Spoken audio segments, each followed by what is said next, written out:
Winner Kalyan Padal గారు, runner up Tanuja గారు అని అనౌన్స్ చేశారు. కానీ సో ఇమాన్యుయల్ గారి ఫ్యాన్స్ మాత్రం చాలా బాధపడుతున్నారు. ఎస్పెషలీ అట్లీస్ట్ రన్నర్ అప్ కానీ టాప్ 3లో ఉంటాడని ఎక్స్పెక్ట్ చేశారు.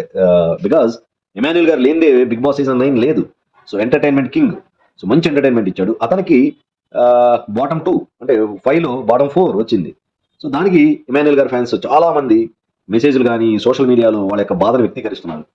ఎందుకు ఇంత బాగా ఆడిన ఇమాన్యుయల్ గారు 4లో ఉండటం ఏంటి అనేది క్వశ్చన్.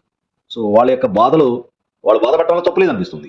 అంటే ఎంటర్టైన్మెంట్ అసలు బిగ్ బాస్ అందరిని మోటివేట్ చేయడం కానీ సో అందరినీ ఆ, ఒక రకంగా ఒక అందరికీ మోరల్ సపోర్ట్ ఇచ్చుకోవడం కానీ ఇమాన్యుయల్ గారు చాలా ముందంజలో ఉన్నారు. అలాంటి వ్యక్తికి టాప్ 3లో కానీ 2లో కానీ వచ్చేసి కనీసం కొంత మనీ ప్రైజ్ మనీలో కొంచెం అతనికి షేర్ ఇచ్చినట్టే బాగుండేదేమో అని చాలా మంది అభిమానులు కోరుకుంటున్నారు, అనుకుంటున్నారు కూడా.